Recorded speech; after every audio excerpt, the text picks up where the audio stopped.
Coming up on This Week in Radio Tech. First of all, Happy New Year.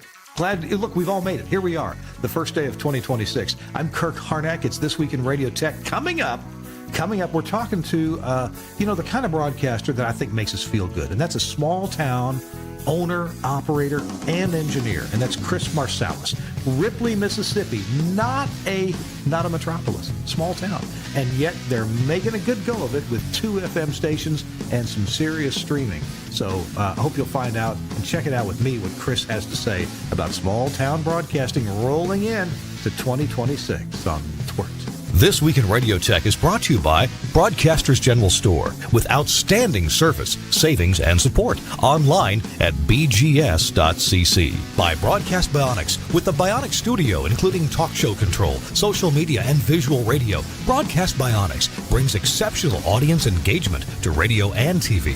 By Air, featuring Playout One radio automation software, comprehensive streaming solutions, website content management, and social media tools for maximum listener engagement on the web at AIIR.com. By Angry Audio. Audio problems disappear when you get angry at angryaudio.com. And by Max Connect Wireless, prioritized high-speed internet service designed for transmitter sites and remote broadcasts. Hey, welcome into This Week in Radio Tech, the show where we talk about everything from the microphone, which is hidden by the algorithm. Look at that. There it is. The microphone. Isn't that great? To the light bulb at the top of the tower, which is very fake behind me here. Hey, I'm Kirk Harnack, and I am not in this studio right now. I'm actually in Pontevedra, Spain. A little holiday with the family and seeing everybody here. It's just been quite a mix of super ugly, rainy weather and a couple of beautiful sunshiny days. Today was one of those beautiful days. So glad to be with. Doesn't really matter where I am. We're going to talk about radio and radio engineering and just our passion for radio. And I love rolling into this year, 2026, with this week's guest. And so let me introduce to you, Chris. It seems like you go by a couple of names. How do you prefer to be called? Chris is what I go by. Generally, I'm on Facebook as JC Marsalis. Okay, but I can call you Chris Marsalis. That's right. All right, but people want to find you on Facebook, it's JC Marsalis. That's right. That's right. That's got a good roll to it. Is that your air name? That's yes. I'm JC when I'm on the air. That's right. JC. Okay. Well, I saw we weren't friends on Facebook until recently, I think, and I saw a post by you, and I thought, hey, this guy sounds interesting, and you're from a part of the world that I am familiar with, not too far from Tupelo, not too far from Oxford, Mississippi, and I'm part owner of a radio station there, and I used to live in Memphis, so you're close to all that kind of stuff. That's right. Tell me, Mayberry, right in the middle of all of that. Yeah, tell me. I'm going to put you on full screen. Tell me a little bit about your radio stations and what you're doing. So we own and operate the Shark 102.3, which is 102.3 FM, and it's a classic hits rock station and local sports broadcast station. And it's 3,500 watts, but it's the hardest working 3,500 watt station around. And our other station is Kudzu 104.9, which is classic country, and it's a 50,000 watt station. It's the only FM station that you can tune in on Pickwick Lake over there, which is the lake where Mississippi, Tennessee, and Alabama come together at the northeast corner of Mississippi. And gotcha. Mm-hmm. that station has been classic country since about 2000, and it had been various things prior to that, but the previous owners switched it to Kudzu, which is everyone knows, I guess. No, not everyone knows what kudzu is. It's an Asian vine that was imported to control erosion, and it's everywhere in the South, particularly around where we operate. And so it's a country sort of thing. Yeah, well, I was going to ask you, because there's not many stations in the country named kudzu. Not many named the Shark either, but right. Kudzu. Is there any other one in the country that you know of? Not that I'm aware of. Wow. I haven't come across any yet. So I gotta believe we've got a few listeners and viewers of this show who don't know what kudzu is, and thank thank their lucky stars that they don't have to. That's right. That's right. That's right. It goes a foot a day. It was a vine that was imported from Asia to control erosion, and it had some terrible side effects. And those terrible side effects would be what? It grows incredibly fast. It grows a foot a day, so it will cover up an entire hillside. It'll cover a forest. And it chokes out everything that it grows over. It does sort of control erosion, but it also just chokes out all of the other native vegetation. It makes great big tubers in the ground, like sweet potatoes the size of watermelons in the ground, and they're edible. And you can also eat the leaves and the flowers. A lot of people make jelly out of it. It's got a very sweet smell, so it's not all bad. It's just a kind of a country thing that people associate with being in the country, and so that's what they named it, WKZU. And kudzu was what everybody knows it as, and it's just classic country. And this part of the world where we operate and where I live is traditional in all the ways that you can think of the word, and it's very home and hearth, family central. Good old days were the good old days. A lot of retirees in the area, but we also have a significant younger and middle-aged listenership. If you turn on any radio in any construction vehicle under our signal, they'll be playing kudzu, because it's just. I have one guy who operates a mechanic shop. He says, I can only play kudzu while my guys are in there working. He said, any of the other stations, somebody will start a fight, but kudzu keeps everything rolling. It's just, it's about a 60 beats per minute on your heart rate sort of station, and it's just really great. We do get into some of the old outlaw stuff, later at night and that sort of thing, but mostly during the day, it's just a good old classic 1990 and back country music. Well, we're going to talk about the radio stations and what you're doing as a local owner operator to make money, to stay afloat, to sell, to get listeners and sell advertising. But also, you've got an engineering career, and let's just give the little elevator speech for that right now, because we're gonna hit our first sponsor here in a moment. But you have experience in radio engineering, a lot there, but you also do some TV things, and kind of give us a little quick elevator speech about what you do in engineering. Okay. Well, the way that I got the job, I worked for Mississippi Public Broadcasting, and they needed a person to manage the two stations that are in the northern part of the state, two transmitter installations that are in the northern part of the state, because it's so far away from Jackson, where it's headquartered, and they need somebody who lives close by, within 2 hours or less drive. And so I qualified for that. I applied for the job because my wife and I own and operate these radio stations, and we're 6 years into ownership. And so we've gone through and I've corrected most everything that I can. We've upgraded, updated, got things working right, and everything's going well. So I kind of got to where I was hanging around a little bit too much, and she encouraged me to go find a job.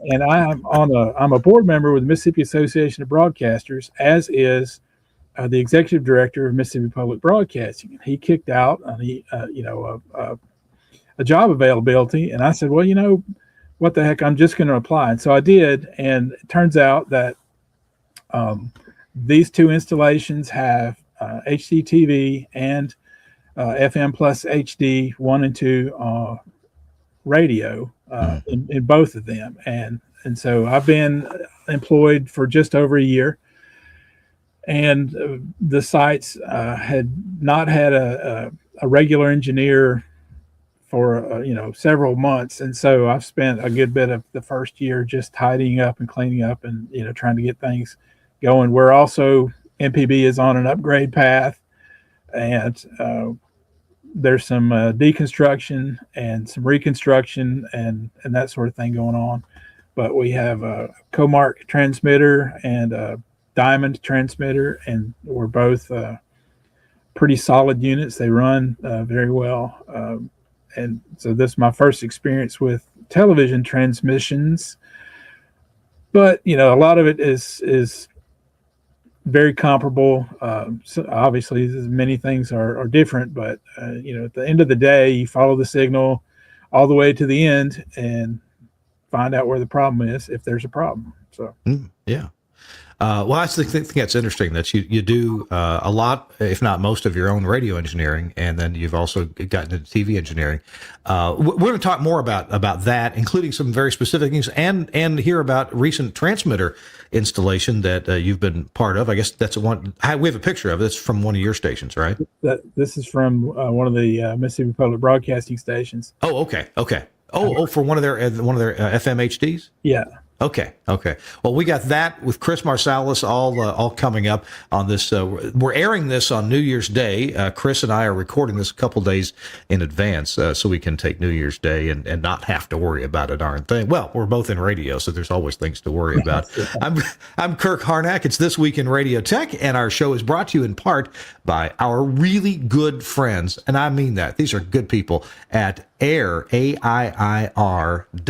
Let's hear about their stream. Hey, it's Kirk Harnack, and I'm here with Ricky Lee, the CEO of AIR. Ricky, you guys make a fantastic automation system, but streaming is a really big deal. Tell me about streaming with AIR. It really is. We've got a beautiful streaming platform with an incredible dashboard with fantastic analytics. And you can buy it for just $20 a month. All you can eat. No limits on bandwidth or bit rates. And you can also record shows as well. So if you like to deliver on-demand content for $20 a month, you can stream and deliver that on-demand content to an RSS feed that can feed your radio player, your mobile apps, or a podcast that people can download and enjoy. Now, $20 a month, that must be for just some slow MP3, right? No, MP3, AAC, and we also now support HLS, which is big in the industry right now. Wow, that's pretty amazing. How do I start to explore or find out more about streaming through AIR? You go to air.com, AIIR.com/streaming. And from there, with a credit card, you can sign up and get started. Good deal. And I really appreciate it. I mean that when I say it. I really appreciate the folks at AIR. Our stations, my stations that I'm part owner of, we have 21 stations using their Playout One platform and just love it. Has a lot of great features that make it easy to use. It's been very reliable and their support's great. So thanks a lot. AIR.com. It's This Week in Radio Tech. It's our first episode for the new year. For 2026. Oh my goodness. And we plan to do plenty more, hopefully one a week for the next 52 weeks or so. I'm Kirk Harnack, and our guest today is Chris Marsalis. Chris is with us. Chris, you come to us from Ripley, Mississippi, which you said is in the northeast part of the state, right? That's correct. Yes. Wow. And you mentioned Pickwick Lake. Now, many years ago, and good golly, it's probably been close to 35 years ago, I took a boat out on Pickwick Lake, rented one of those like a jet ski, but it was a boat. Yeah. Right. Okay. Okay. And just had a great day that day. It's a beautiful place. It's a great lake, and a lot of our listeners have boats and go there. And we have a lot of listeners that travel from Memphis to Pickwick to boat for the weekends and other places, and so they find our station and listen. Are you familiar with an engineer by the name of Watt Hairston? I have heard the name, but I have not met. He used to live in Nashville, but I believe he's retired to somewhere on or near Pickwick Lake. It wouldn't surprise me. It's a beautiful place. It's beautiful. Yeah. I've been trying to get him as a guest on the show for years, and he's always got some reason why he can't. So, yeah, he's a guy. But he's an amazing fellow. In fact, speaking of Mississippi radio stations, we were cleaning out some stuff at WNLA in Indianola, Mississippi. Sure. Okay. Is that a Larry Fuss station? Yeah, it is. And and I did work for them before that. In fact, anyway, I won't veer off too far. But we were going through the back room and we were finding all these pieces of gear, little old pieces of equipment, just strange contraptions. We found, of all things, a portable tube tester. Nice. Okay. And opened the thing up, and you know what it said inside? Property of Watt Hairston.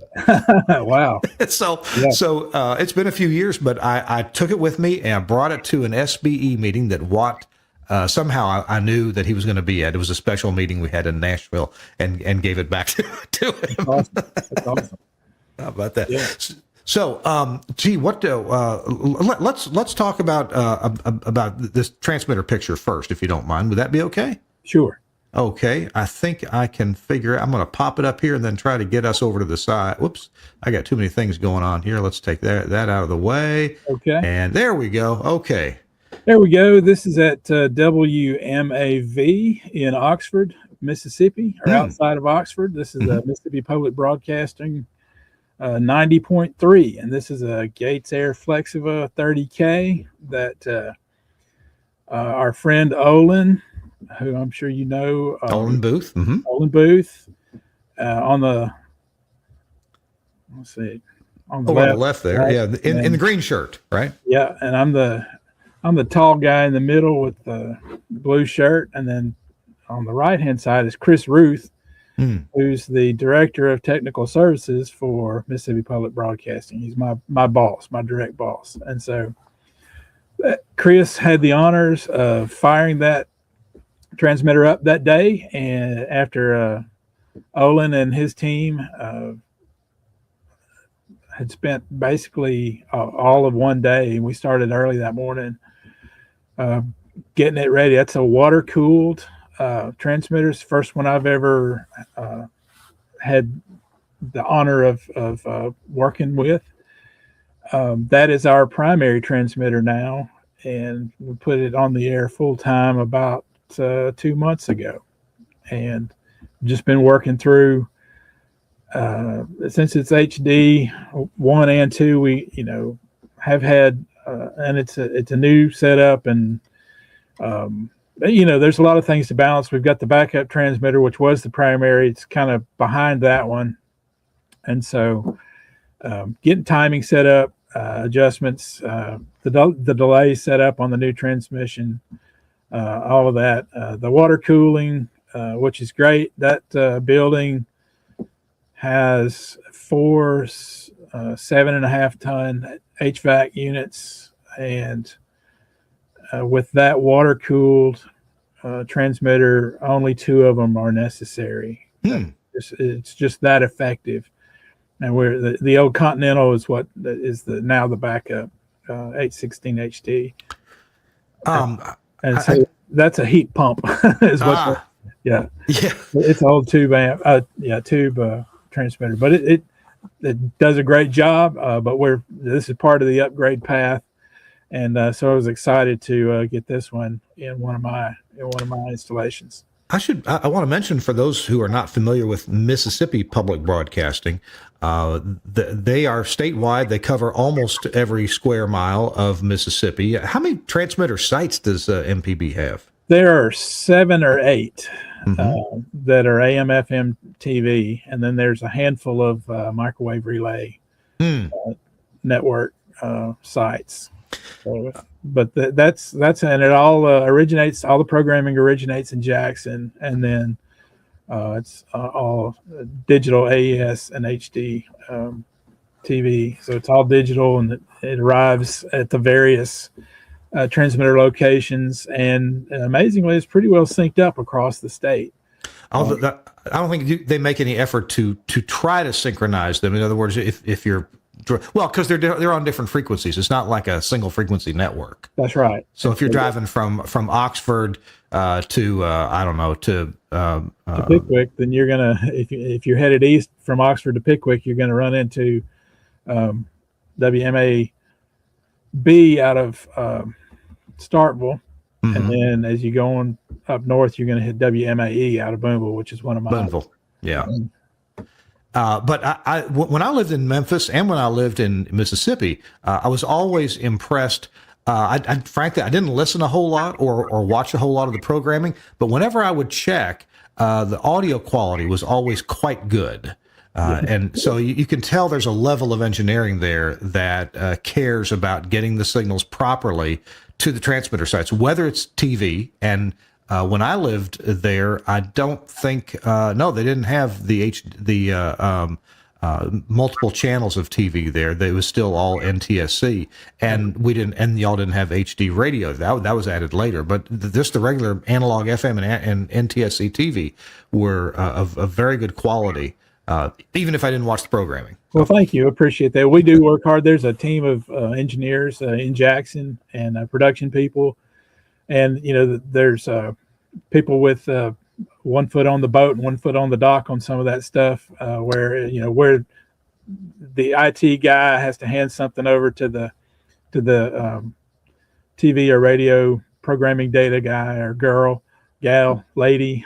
And so there's a lot of really talented, dedicated staff working for Mississippi Public Broadcasting. We're all very proud of the job that we do and the content that we put out there that we're able to deliver.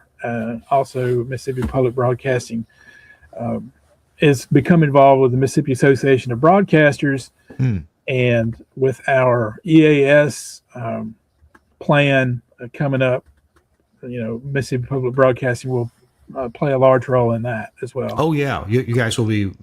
You're distributing throughout the state, aren't you? Absolutely, yeah. Yeah. And so we take a lot of pride in, anything like, the governor's address and any of the large statewide award ceremonies that go on. We broadcast those.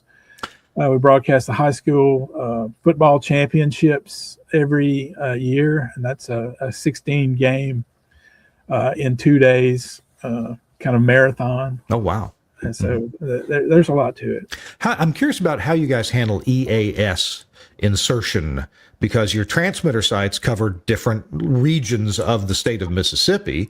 So, there's no reason to run a tornado warning for Gulfport, Mississippi, up in Ripley, Mississippi. So how is that handled? So all those units are tuned locally to broadcast warnings relative to the coverage of the FM signal.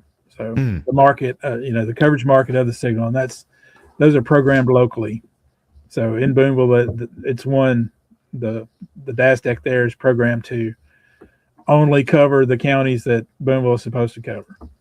Sure. Okay. Well, and so I guess that means that you're distributing from Jackson to all these sites. You're distributing left and right discrete audio, because that's how the EAS unit is going to want to interrupt that. We are. We're that's how it gets there. But then it's wired such that the EAS takes the signal and makes the emergency announcement based on stations that we monitor, like everyone else. So yeah, gotcha.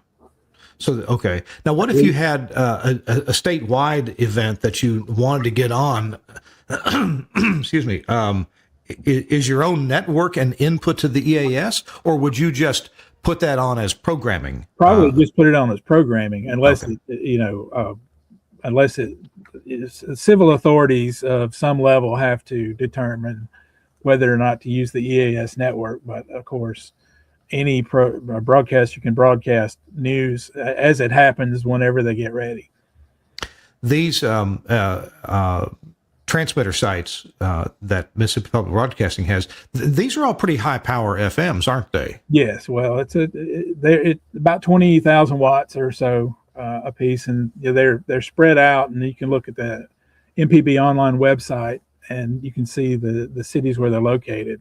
But you'll see that they're kind of scattered geographically in areas where the signals overlap, and so you have fringes that overlap rather than the 60 dB contour. Yeah. So I mean, you drop out of one, you can pick up the other one clearly. Like at my house where I live, which is in Benton County, I can pick up both of the North Mississippi stations about the same. Now, just one more quick topic about before we get back to local radio, since you do kind of have a foot in each of these. You mentioned distribution of television and radio over a microwave network, and you do some monitoring and maintenance on that. But you're also moving to fiber distribution, I guess, of both TV and radio. Is that right? That's correct. Yeah. It'll be an integrated, synchronized, as much as possible, failover type network. But we want to, of course, primarily be on fiber eventually. But fiber cuts happen. People fat finger things, etc. Mhm. Stuff happens. So to be able to have that private microwave network is an asset as well.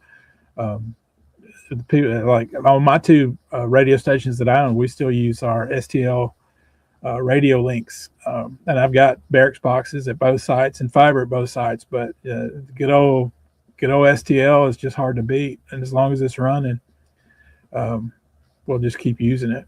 Well, it's good to have both belt and suspenders. I was just thinking about comparing. See, I grew up in my radio career in Kentucky, where Kentucky has Kentucky Educational Television, and they're statewide. They have a number of transmitter sites, but Kentucky doesn't do statewide public radio. They do statewide public television only. Okay. And they have the universities typically pick up on doing, the high power public radio broadcasting. I just think it's interesting that Mississippi decided to handle both from, I guess the same entity. It started out as an educational TV network. Mm-hmm. And at some point, and that was obviously before my time, decided to take on the FM as well, because they saw that it's a very easy way to distribute learning information, lesson plans or whatever. We also have the and the term has slipped my mind, but it's the for visually impaired, the reading network, and we have volunteers that come in and read books, and that comes in over the FM signal, and people with the right tuner, which is free, you can get it from the state, I think. Mm-hmm. But if you're visually impaired, you can listen to books being read. Yeah, sure. Yeah. And that eventually will move to one of the, higher HD channel, I think, is what the plan is. But as long as it's working like it is, we'll just keep on going. I hear you. Yeah. Okay. Well, cool. Well, we're gonna let me see if I can figure out how to drop that. We'll get both of us back on. Let's. I tell you what. We've spent this whole first segment here talking about the high power transmitters and Mississippi Public Broadcasting. That I think it again. I hadn't said it on the show yet. Years ago, when I was a contract engineer, not too far away from you in Memphis, I had 100 radio stations that I took care of in one way or another. Some really took care of, others were occasional, stop by and visit. But I got an opportunity to work on a couple of television transmitters, and I got to tell you, I was not comfortable with that. It just, I felt really out of my element. But here you are, you've jumped into this. I take it you've gotten, a little bit of help and learning from. Absolutely. Yeah. Yeah. From Elmer's, if you will. Yeah, there's quite a team of very experienced, qualified technicians and engineers that work for Mississippi Public Broadcasting. Our chief technology officer, I think he's been on the job for a little over, right around 2 years, a little over 2 years. And we have, our new executive director, he's been on the job about the same time. The guys have a great vision and a great understanding of what we do. But Andrew Bignell is our chief technology officer. Mm-hmm. He knows that stuff backwards and forwards, and any issues that we have, he's very knowledble about how to address it. We are lucky in that we have lots and lots of test equipment at some at Jackson, but there's a pretty good depth of test equipment at each of the sites, and so we're able to get in and troubleshoot things pretty quickly. We've got great folks that work in master control down in Jackson that just keep an eye on everything, and so far I have not had to do all that much with the TV transmitters. We did rebuild one of the pallets had a bad power amp in it, so we took the pallet out, took the case off, desoldered it, and redid it, and resoldered it, and glued it back in to get it back up. So I had a little hands-on with the insides of the Comark, but so far everything has just run well enough that I haven't had to do much other than turn it off and turn it on, etc. You know what? It just occurred to me. I do have a question about the transmitter that you guys put in. Let me see if I can bring that up intelligently. Here we go. Now this is the Harris liquid cooled transmitter. I'm given to understand. You tell me if I'm wrong. That the power amps are what's liquid cooled. The power supplies are still standard air fans blowing, right? Right. So there's a little bit of fanage blowing all the time, but the main heat source is liquid cooled. Okay. Yeah, you're absolutely right on that. I hadn't been around one of these Harris Flexivas yet that were liquid cooled. I have been around the Rode Schwartz units, and they are 100% liquid cooled. Not that that's any better or worse. They are completely silent. I mean, there's nothing. Yeah. Oh, it's amazing. It's an amazing piece of technology. I'm very fortunate to get to work with it. I'm really enjoying it.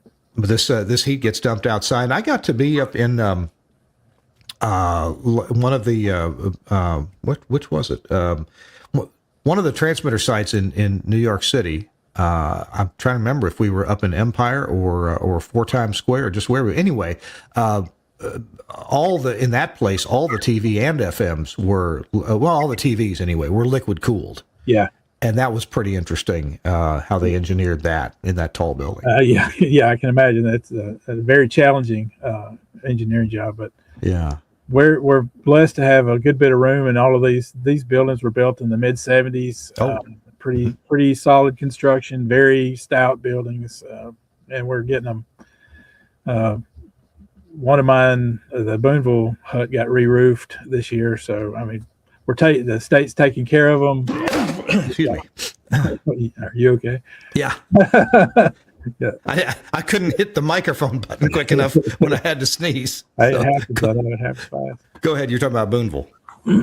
Oh, we got the hut. I call it a hut. It's a transmission facility. It's a pretty good sized building, but that's what to save typing that out all the time, I call it the hut. Ah. But we got a new roof on that. It's a good old mid '70s, tar and gravel roof, but with modern materials, should last a lot longer and be much better covering. So, folks, you're watching This Week in Radio Tech. That's our first episode in 2026. Chris Marsalis is our guest. I'm Kirk Harnack, and good to have you with us on this New Year's Day. I'm looking forward to a year of good shows and hopefully educational stuff and fun conversations with engineers, talking about things that maybe you know about, maybe you haven't had a chance to learn about. Coming up in the next rest of the show, Chris and I are going to be talking about his radio stations and how he's able to, look forward to a good financial future for those. I know a lot of stations are struggling right now, and Chris is he and his staff sell everything, and we've got pictures of studios coming up on This Week in Radio Tech. Chris, I said I was going to do a fake break, but I'm going to do a real break here. We've got our friends at Broadcast Bionics and their fantastic Bionic Studio system. We're going to hear from them. We'll be right back. Welcome to the Bionic Studio. The Bionic Studio brings all audience interaction to the fingertips of a production team in radio, TV, and podcast. Our workflow-led system is working 24/7 around the world for small broadcasters and national and international networks. Our telephony module, Bionic Talk Show, allows cost-effective centralization, remote operation, scalability, and resilience across an entire network of stations, but at the same time is used in single-studio self-op environments. Social media curation and activity is now considered a broadcast-critical part of programming. Bionic Social means the studio isn't overwhelmed with a wall of interaction from an ever-growing number of social platforms. We combine SMS, MMS, and email together with a speech-to-text service for listeners using smart speakers. We enable studio teams to curate, filter, and display all platforms in one place, and post text, images, and video content to multiple platforms in one operation.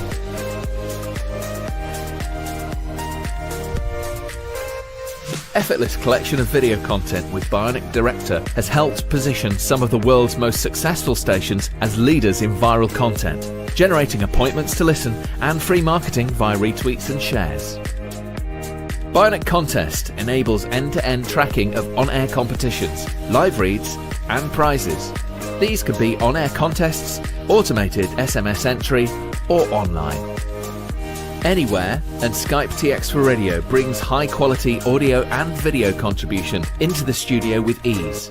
No need for dedicated PCs to run different applications. Everything is controlled within the Bionic Studio UI, and incoming connections are visible to users along with all other platforms. Our codec integration enables connection, algorithm configuration, and directory to a wide range of IP and ISDN codecs. The Bionic Studio, a unique suite of products designed to enable your talent to work smarter. Thanks a lot to Broadcast Bionics for sponsoring This Week in Radio Tech. And as an engineer, you're in a good position to recommend some of their systems, whatever looks good for your facility to help your talent create better radio, and not by working harder, just by using the tools that Broadcast Bionics supplies. Thanks a lot to Dan McQuillan and everyone in Haywards Heath, England, for This Week in Radio Tech sponsorship. Hey, it's Kirk Harnack on this New Year's Day, and delighted to have with us Chris Marsalis. Chris in Ripley, Mississippi. And Ripley, I've been through Ripley a few times. It's a small town. It is. And I'm sure that money just doesn't grow on trees around there for radio advertising. Every dime is hard. It's hard fought. And but what we have done, everybody who's in radio says local. So you got to be engaged with your local audience, with all the people under your broadcast umbrella. And our smaller station, the Shark 102.3, we found that we achieve great community involvement through our sports coverage. We cover, in our county, we've got 4 high schools, and we cover football, basketball, baseball, and softball games throughout the year. We partnered with CMH Productions, which is a guy who loves to call the game, and so he developed a little way of doing things using Mixler, and he bought some headphones and iPods, and he goes out, and so he sends out the people to cover the games. We're back at the studio, just switching the broadcast. But the beauty of how it happens is that he's trained all of his people. So we go out and sell the sponsorships for the sports coverage, and then we make the spots and produce them, and then get them to him. And then so they're running the show. Each of the game caller is running the show, and so we're not calling back or giving secret cues back to the studio to run spots. They're running them from wherever they are, from the broadcast, from the booth there, which makes for a much cleaner. It's high school sports, but I don't know if you ever had kids in high school playing sports, but that's the most important game of the day when it is, and it needs to sound good. And so we take a lot of pride in making sure that sounds good. You know what you just described? We had on our show about a month ago a fellow named Tony St. James from West Texas. Yep. And Tony described how they do their local sports broadcasts in a very similar way. I don't know that they use Mixler, but they do on the laptop have all the local breaks, all the sponsors, all the bumpers, everything. And so when it's time to cut over, they cut over, and the press box has the broadcast for the whole thing. You got everything they need. And it really it works great. It makes for a nice, smooth product. Our advertisers are proud to be, spending money, obviously to promote their products and services, but they're also proud that it's a quality broadcast. And of course, those are all of our local kids. In addition, on the Shark, Melinda, my wife, does Heard It on the Shark, which is a weekly radio show, and she interviews movers and shakers and bosses and CEOs and managers at the hospital and other community leaders. And so far, we're 6 years in, have not had a shortage of people to interview and interesting things to talk about. So we can kind of keep up with community events that way. We do a weekly travel show. We've got a travel agent who is very well spoken, and so she does that. We also there's one other that we do. I'm sorry, I'm dropping my mind right now, but It's a lot. The reason is that local involvement is how you connect with an audience, because it's still live feeling, live sounding, although our shows are pre-recorded. Sure. But you never know what they're going to talk about. And so we have to, as we're all having to do, keep up with the podcasts, the podcast industry, the satellite delivery, and more and more, just the digital delivery,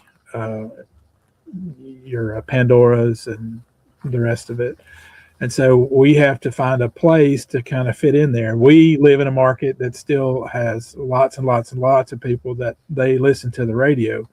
Mm-hmm. It's free. There's no extra charge, no tech to manage. You turn it on and tune it in, and it's just going to play. And we're still in a market that appreciates that.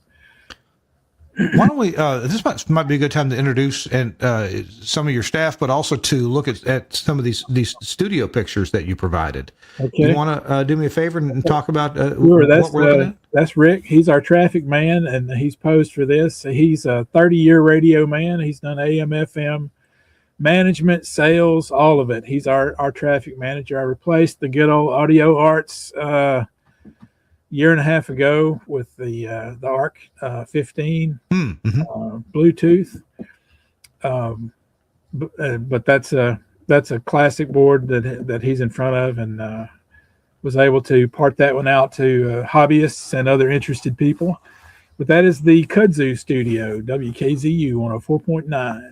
Ah, okay. All right, we got another studio picture here. Whoops, wait a second here. I've hit the wrong button. Let's see if we can do this with the right button. It looks like it ought to be easy, but I can't click what you see on the screen. There we go. Okay, so that's me, yours truly, JC, at the boards of the Sun Bear studio, Sun Bear recording studio. And so when we bought the stations, the first thing we did was moved the big conference table out on the sidewalk and let somebody take it, and then we built a little recording studio inside of there. So it's a record label and recording studio. We do all of our spots in there. We do audio and video production in there. I record, I don't know if you look at your country music map and where so many stars are from, you're going to draw a big circle that represents very closely the Kudzu 104.9 broadcast signal area. And so these people, these singers and songwriters, are just everywhere. We're about 2 hours from Muscle Shoals. Kudzu comes in clear in Muscle Shoals, which, of course, the Fame Studio and the Muscle Shoals studios and all that. But there's singer-songwriter stuff everywhere. And so our idea was, hey, let's get a few of them in and just help them. They've got a dream, they've got an idea, they're talented. Let's just help them. And so, $25 an hour, and we record, and I'll take them as far as they want to go with it. If they want, if they want to release it, put it on the streaming platforms, they just want to print CDs, if they want to get some LPs cut, whatever, we help them do all that, mix, master, and record. Everything there. So that's the console board there. It's a Model 24 TAC, Tascam. Model 24, got a handful of Sennheiser microphones, got a drum kit in there, got a bass amp, guitar amp. That's it. So we do all of our spots and voices and everything in there. Of course, it serves the purposes that you would have in a typical radio station production room. As you said, you do your production in there. Right. But for a radio station, what a natural thing to also, in a small town where there isn't a recording studio per se, to just do one. Right. It's so on par. Venn diagram. It's right in there. With what you're doing anyway. It's a great overlap. Yeah. And we have had a lot of fun in there. It's and there's more demand than you think. So it's been really cool. We got a couple more pictures from the same studio Okay, we saw earlier. This is Mike. He's one of the two DJs that host on Kudzu. We do a local show called the Rolling Hills Bluegrass Show, and Mike and Brother Paul are the two DJs, and they do it live every Saturday morning from 8 to 10, and they come in and they're spinning CDs of, we've got, I don't know, 600 or 800 bluegrass CDs. Some belong to these guys, some belong to the station, some came with the station. Some we bought along the way, some of the musicians have sent in, and so they just go through, and it's a very highly listened to show. You never know, they're funny. They play a Jerry Clower clip every show. Of course, of course you would. The good old countryside laugh, and it's a great show, and we've had a lot of fun doing that. Then you've got this fella. That's Brother Paul. He's a Baptist preacher and bluegrass aficionado supreme. He's a good guy. Wow. And then we have a last picture here. This is Michael Harrison. He's our he runs CMH Productions. That was his company, his idea, and that's him set up in the field with his rig at the baseball press box. But that's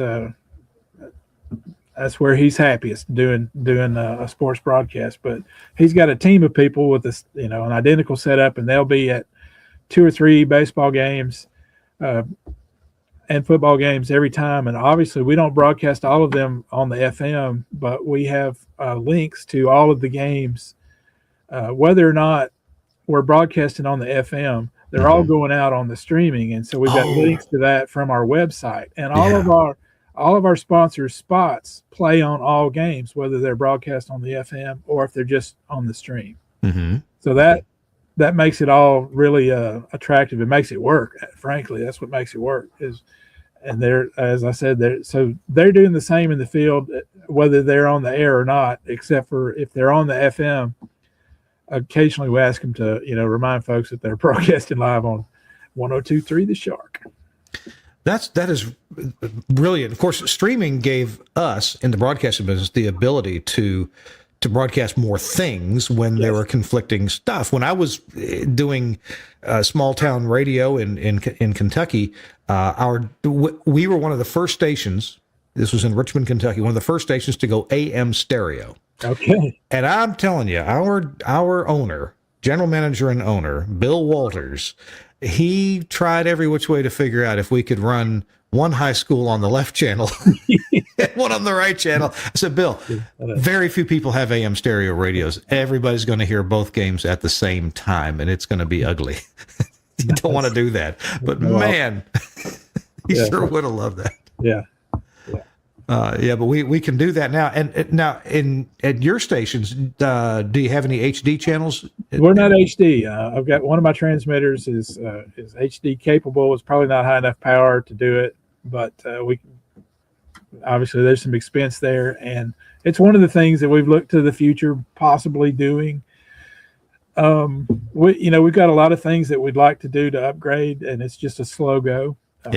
I hear you. You just got to kind of be patient, very strategic, and there's a lot of, if it's not broken, let's not work on fixing it sort of thing. And we're doing pretty well, just, going slow and upgrading what has had to be upgraded. But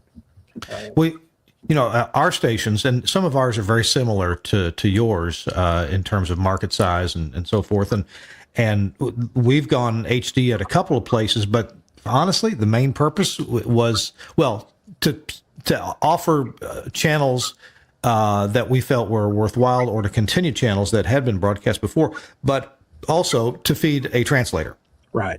And so if you can get hold of a translator, and I don't think it's any secret, in Oxford, Mississippi, down the road from where you guys are, one of the reasons why we added HD2 and HD3 was not just to look bigger, have more formats, but also in anticipation of getting a translator that could then retransmit one of those. Right. Yeah. And so those are all things that we, obviously kicking around, may explore. There's a lot of really great technology out there, some of which I've learned about through you and your presentations at the annual MAB conference and on this podcast, and other places that it's there's really so much out there now that you just need to be careful that you're not spending money for an extra thing that this thing already does. There's a lot of that. So if you want to try to get dialed in on a couple of specific services that you want to offer, some things that you want to be true, you really got to read through those. You got to get below the sales collateral and get into some manuals and then see what it'll do. Well, that's one of the real benefits for stations for streaming is that the cost is very low for streaming. Yeah, that's right. And you can offer these extra things, and you get to promote them on your main channel, right? That everybody's listening to anyway, right? So that you can tell people it's okay to tell people to tune away for a 3-hour ball game, and their sponsors are gonna get the benefit. That's right. So, and that would be a great thing to do, to be able to cover 2 games at once, live, on the air. That would be great. Another one would be, well, if you really would just rather listen to our regular programming, it's on HD2 tonight, whatever. You continue on. Yeah, because there's a good part of the listenership doesn't care about the ball game. Right. They want to hear their Randy Travis. Right. Yeah. So there's a lot of ways you can do it, and we're trying to take advantage of it. I don't know, and none of us knows how long FM is going to be the way that content is carried from distribution center out to customers. Obviously, we've got some very big companies that are working very hard to make FM, irrelevant. But it's still out there, and it's still a fantastic, it's a brilliant technology, and it's very simple to make work, and it's very easy to listen to. And I think that if you put out, if you put out good content, eventually you're going to win the audience that you need to hear, that you want to have. And so that's what all of our interviews that Melinda does, she puts them back out as podcasts. Oh, okay. Sometimes so these are 10-minute segments that we do for over the air, but the podcast could very well go 12 or 15. Yeah. But we just cut it off at that. And so, there's all sorts of things that you're capable of doing with streaming and podcasting and all of that. But it's still a lot of fun just to keep something good going straight out over the FM airwaves. That's not on demand. You don't know what we're playing. And isn't that a blessing sometimes, not to be in charge of, every little song that you're going to play? And so, I really feel like there's still an audience out there that will survive. FM radio is going to survive for a while. It's just so expensive, and it's all about power. And the internet has made us all kind of not aware of the amount of power that our internet habit requires. But that bird's going to come and land eventually, and we're seeing these the big AI data centers that are going in all across the country, but it's all data centers. I mean, they're all very, very, very expensive and to operate. I mean, it just takes, it's electricity, it's power, it's energy. That's what it all boils down to.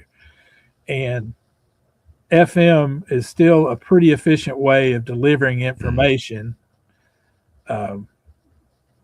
Dollars for power per month. Listeners per watt of electricity. Right. Yeah. Per kilowatt that you burn, we can deliver a lot simply. And so I feel like that technology, although it's 100 years old, is going to continue to be relevant. Chris, it's time for us to take another break. We're talking to Chris Marsalis. Chris is a small station owner, owns a couple small stations in Mississippi, Ripley, Mississippi, Kudzu, and the Shark. And we've talked about programming, and we've got some technical ideas to talk about as well. Some of Chris's experience, whether out of the frying pan into the fire kind of things that he has learned in the last few years. Going to share with us on that topic. Our show is brought to you in part by our friends at Max Connect and at Angry Audio. We'll be right back. But let's talk about the Rave audio console from Angry Audio. The Rave console is just an amazing little console. It's totally analog, and the analog console, it still has a place. It definitely has a place in this world. So the Rave console is 8 faders, 8 inputs, right? And it has 2 buses. Plus, it has a telco or a mix minus bus. It also has faders. They're linear faders you can see on the right for the monitor speakers and for the headphones. You can also control audio for a studio. Of course, it has on-off buttons. These are really well designed. They're designed for heavy-duty use, I'll tell you that. The whole console feels nice and heavy. It feels like it costs a lot more than it does. The electronics for mixing, I tell you, that's one thing that Mike Dosh is so good at. He has designed electronics for PR&E and for other companies as well, including Axia and Telos. Mike knows how to design quiet electronics that have great headroom and have a fantastic ground plane so that you don't get buzzes and squeaks that you weren't expecting at all. Yeah, if there's a buzz or a squeak, it's in the source audio. I'll tell you that right now. You can see the beautiful meters from across the room. They're LED meters. Check it out from your favorite broadcast equipment dealer, the Rave Audio Console, RAVE. You can go to their website and check it out there just to read all about it. It's Angry Audio, angryaudio.com, and the Rave Audio Console. Love this thing, and there's a lot of them getting installed. Mike posts pictures of these consoles as they get installed around the world from some beautiful studios. A lot of podcasters are using these. A lot of people with home studios are using these, plus people who have a studio, an extra studio that they need, or if they're maybe a low power broadcaster. A lot of those people are putting them in as well. They'll last a lifetime. These are nice consoles. Check it out, angryaudio.com. Our show is also brought to you by Max Connect, and hey, what made Max Connect famous, they still offer. It's their connectivity, their 4G LTE connectivity from Max Connect. Basically, it's a 4G LTE hotspot or gateway, you might call it. It takes cellular data and turns it into wired or Wi-Fi data for you. And yeah, I know these are available all day long from the different cell companies. They're advertising the heck out of them for home use. But what's different about this is that it gives you a fixed IP address. And in almost no case can the others do that. And it also gives you port forwarding access. So you can forward ports if you need remote access into something. Of course, you can also set up the firewall so it only accepts remote access from a whitelist of IP addresses. So if you'd like to close all the open ports in your firewall or ditch that extra studio DSL or cable modem that's only used for remote codecs, well, with Max Connect Wireless's static IP, you can whitelist that address on your studio router. You can also get high priority. In fact, that's what Max Connect Wireless is all about. You get a higher priority than other people on the network. And that means if you're doing a remote broadcast from a busy location, let's say a downtown parade, Christmas parade, Thanksgiving Day parade, if you're doing a broadcast from a stadium where a football game is going on, and you've got all these people doing their updates on Instagram and Facebook and things like that, well, you've got data. Now, they may have slow data, but you've got data because you've got channels and bandwidth that's cut out, especially for Max Connect customers. You can provide your own hardware, or you can get hardware from Max Connect. Welcome back. It's This Week in Radio Tech, the first show of 2026 here on January 1st. Thanks for joining us. I'm Kirk Harnack, coming to you from the northwest corner of Spain. Yes, I've been I've been dealing with people in Spanish to the best of my ability. You know, the first word out of my mouth when I have to talk to somebody in Spanish is lo siento, which means I'm sorry. So, hey, our guest is Chris Marcel. Let's bring Chris back in here. Chris is a station owner, operator, engineer, and that that can be a wild combination. And you know he's got some chops because he also does some TV engineering, microwave engineering with Mississippi Public Broadcasting. But Chris, I want to talk about some things that you've had to learn in your years here running the Shark, owning and running the Shark and Kudzu, and maybe you can tell us a story or something that you've had to really brush up on and get good at. Well, in my prior, I'm just a technology guy. I'm an IT guy, and so I used to teach high school a long time ago, and we put together the school's first local area network with servers and that sort of thing, integrated email. Then I got a job with an internet service provider back when there used to be such a thing, a small independent internet service provider. And we did dial-up internet, and then we became we formed a CLEC, a competitive local exchange company, which is an independent phone company. And so I've just learned technical things a little bit along as we've gone. Mm-hmm. And so I was mayor of the town of Ripley, the city of Ripley, for 10 years. Are you kidding me? For 10 years. And so we went in and upgraded all of the technical systems there, just because I know how to do that stuff. Chris, this what a small world, because we've had 3 engineers. You're the third on this show that have also been mayors. Yeah. Well, it's a great fallback decision. Is this now? I gotta believe this is a result of being a radio person and having that outgoing personality, as opposed to being an engineer who oftentimes don't have outgoing personality. Yeah, that's right. That's true. So it's and I'm not outgoing usually by nature, but I do like to communicate. I do like to I like to help people learn. Yeah. And so I learned a lot of the tech skills that I had, working along. And then we just were friends with the former owners of these 2 radio stations. And I had done a lot of work on the IT side here, helping them understand how to make it stream only on their ball games and not, the regular programming, and helping them understand, all the IT sort of things and setting some of it up. Well, they got to where they, needed to sell, and so we bought them. And I went through and upgraded all the technical stuff. But and of course, I learned that there's a lot of different ways to get the signal into the studio and then back out of the studio to the transmitter. What happens over at the transmitter hut? What happens inside of that transmitter? And it's all just amazing. Beautiful technology to me, and I love tinkering with it. And I love learning about it, and so it's not a stretch. I don't know if there are any listeners who remember the magic initials RTFM that became popular during the IT tech boom, and I was on all the chat boards, and back in the day, the bulletin boards and dial-in systems. And, that was one of the things that I was like, I'll always do. I love that, because I will. My wife makes fun of me because I'll grab a technical manual, pull that down, and just, peruse it, read through that, and see what's in there. And that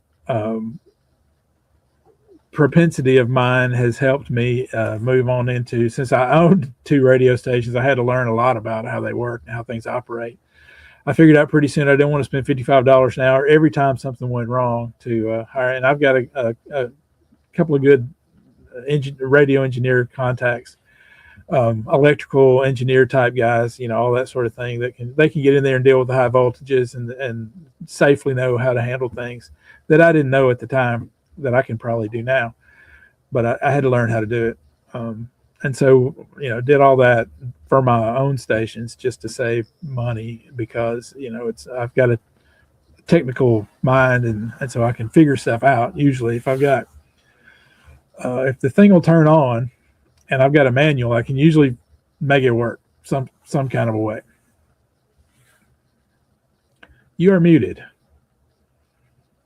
Thank you. I don't know if you've noticed the same thing I have, but today's equipment arguably is far more complicated inside than things were 30, 40 years ago.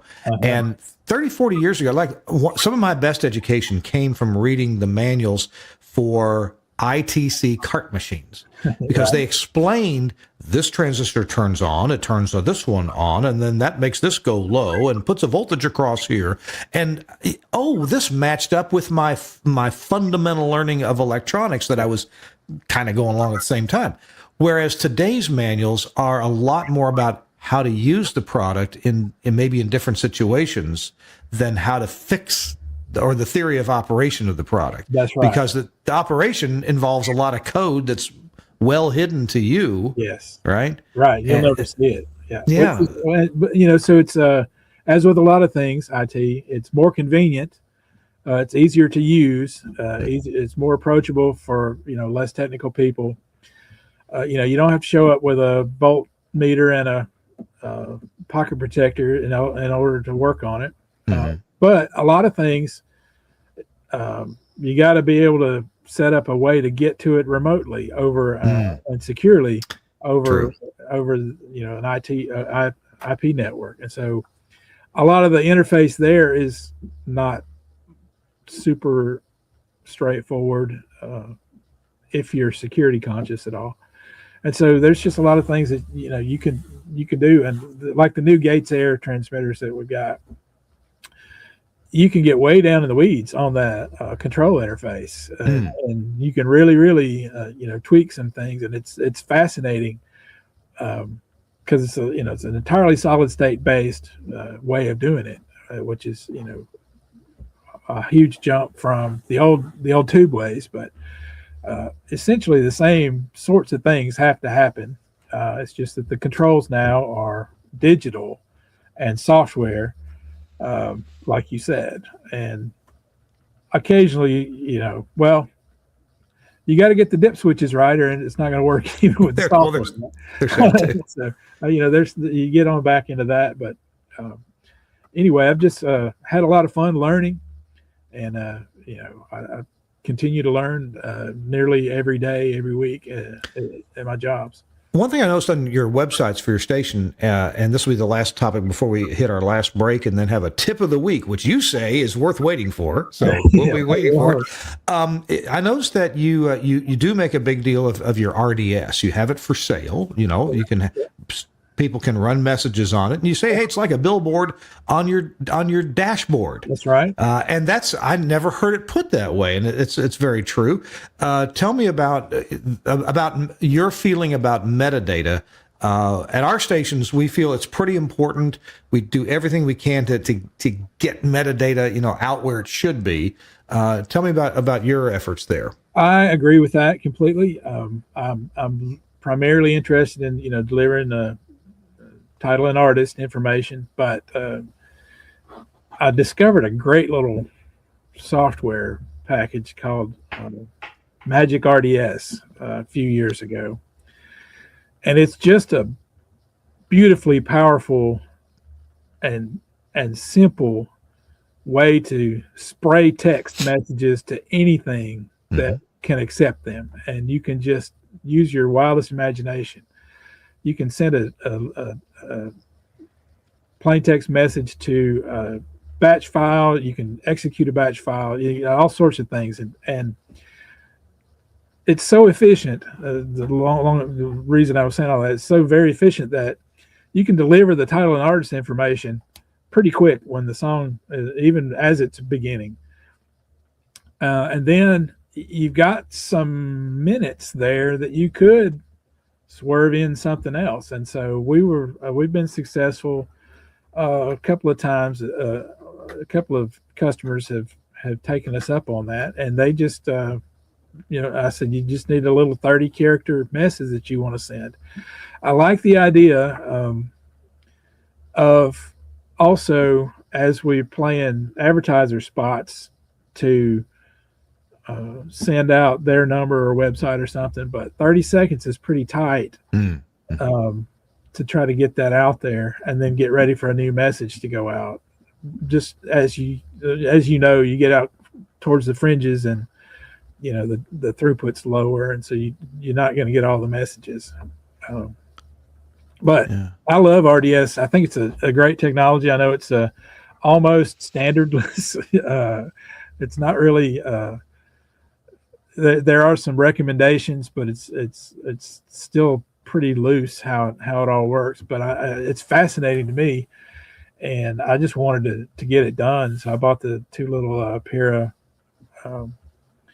RDS boxes, and that software, as I dug in on that software, I'm like, man, you can just about do anything. You can do a lot more than RDS with that software. You're persuading me. I need to dig into. We use Magic RDS at several of our stations, and I know enough about it to tell Larry to figure it out. I mean, I get it. I make it connect to the box and to the automation system. And I say, Larry, the rest is up to you. Right. So and he gets connected to, I've got one instance connecting to our FM for each station. So I've got an instance to the FM for each station, then an instance to the streaming for each station, because you can't send anything but title and artist to your stream, or it just messes up. Sound Exchange goes nuts trying to figure out, all of that. Also to the what's the DTS? Oh yeah, DTS Auto Stage. So I've got an instance that sends only to that. Oh, good. Okay. And so it does a dip and runs a batch and then sends the information to them because of the way that they wanted to have it delivered, which was I don't know if you know what curl is, but it's a little IT tool. That sends a formatted hyperlink. Anyway, it's pretty cool stuff, and you can do all of that from RDS. I mean, from Magic RDS, it's a great, and it's not very expensive. It's like $60 for a license, and you can have as many instances as you want. Last time I checked, on one machine, so you can from one machine you can run all the stations that you want to. Obviously you want to have redundancy for fail safe. But anyway, it's I just love it. And so we sold our RDS package to a guy who sells side by sides and 4x4 4-wheelers and that sort of thing, motorcycles, and he buys it in advance every year. So it pays for it. Wow. Well, I guess if he's renewed, thinks it's worth it, and I won't give away the pricing, but you guys seem to sell it for well over what the encoder costs. Oh, so sure. It's like a radio spot. I mean, you spend a few minutes getting it ready and then just let it roll. And some advertisers are more turned on by seeing something show up than hearing something on the radio. Yeah. So. And even better if they're doing both. Hey, we got to take our last break, and we got a tip of the week. And Chris promised me it's going to be something cool, so I can't wait. We're going to make you wait for a couple of minutes here through this next break. Our show is brought to you in part by Broadcasters General Store, bgs.cc, and one of our favorite manufacturers, and that's Henry Engineering. They make this box. I've got about 5 or 6 of these boxes now because they do an important function at your station, and that is the back UPS from Henry Engineering. We'll be right back. Our show is brought to you in part by Henry Engineering and a product called back UPS. This is a little bit like automation. In other words, it works when you need it to all by itself. So, the problem with UPSs, uninterruptible power supplies, is that a little bit too often they do get interrupted. And if you've ever had to change the batteries in a UPS, you still got to think about, well, what's hooked to this UPS? What is it powering? And just a great example is if you've got if you've got equipment in an equipment rack that has two power supplies, like servers, some broadcast equipment, not all, certainly not all, but some broadcast equipment has two power supplies. You can plug these into two different things, commercial power directly, or plug the other one into a power strip fed by a UPS. Great. Well, there's lots of broadcast gear or things that you need to run 24/7 that only have one power supply and one power cord. So what do you do with that? Well, of course, you run them from the UPS, but what happens when the UPS dies? And that has happened to me before. I've told you the stories before, and I don't need to tell you again, but they die. And then you've really got a problem. You are super duper off the air because you've got commercial power right there and your stuff's not running. And maybe you've got something like an Ethernet switch that takes literally 5 minutes to boot up. Boy, that's terrible. Well, Back UPS from Henry Engineering is a solution for this. Yes, you can buy much bigger AB switches that operate automatically for AC power. The Back UPS is far more reasonably priced. It's pretty much designed to have one of these per rack, one per rack where you have a UPS.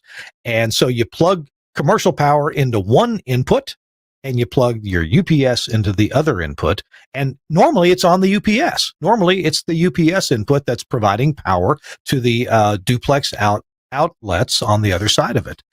But when the UPS dies, it switches over to commercial power, and then you can set the delay time for it to come back on the UPS. Let's say the UPS is chattering and it produces power sometimes, but not always.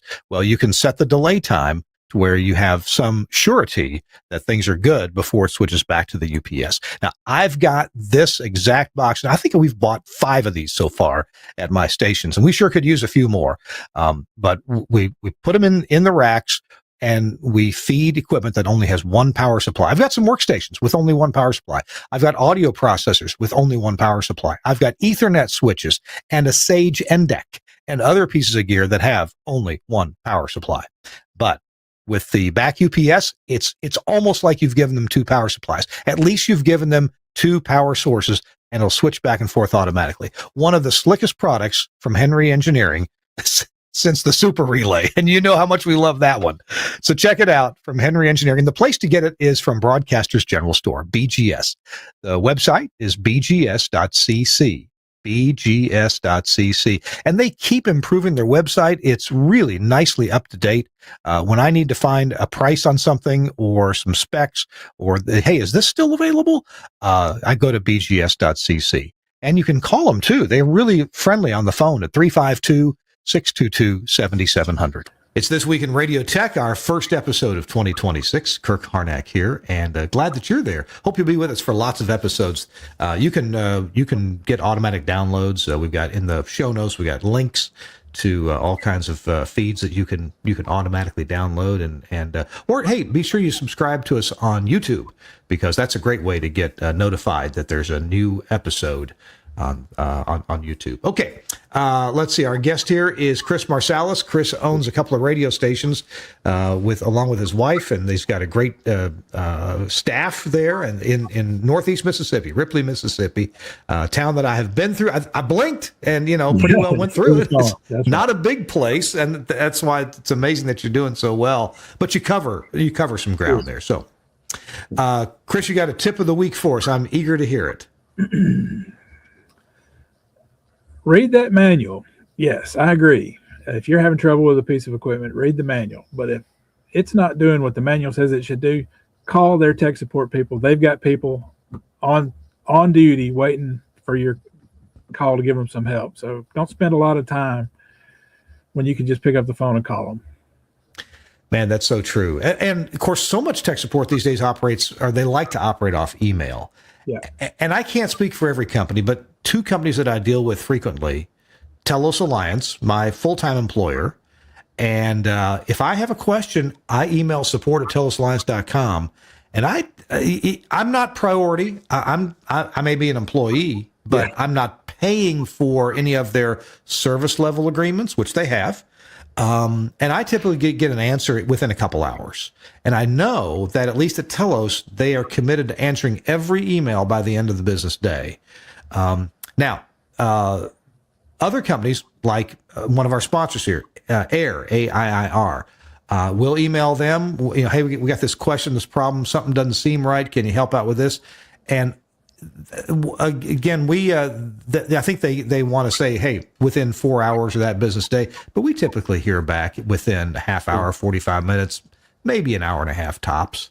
Now, of course, and if you're off the air, many companies, you can say, I am off the air. Yeah. I need your help right now. And they will take care of you right there. Absolutely. So I guess I should revise and say contact support of the equipment that you're dealing with, because there are people there who care about what you're into, and they care about what they're doing. So.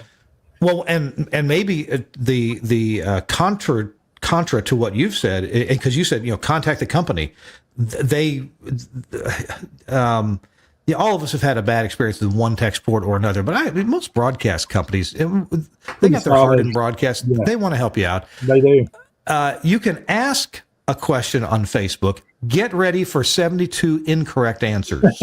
Yes. There might be a good one in there. There very well could be the actual accurate answer in there. Yeah. But you got to wade through a lot of. Yeah. You should know that already, et cetera. Exactly. Well, Chris, listen, next time I get it down to Mississippi, I really plan to stop by and see you. I'd love to shake your hand and meet you in person. Yeah, absolutely. And I want to get me some kudzu. We've got plenty. Come in August. Oh, that's when it's maxed out, right? It's hot, man. It's yeah. Oh, wow. Do you have any of those muscadine grapes?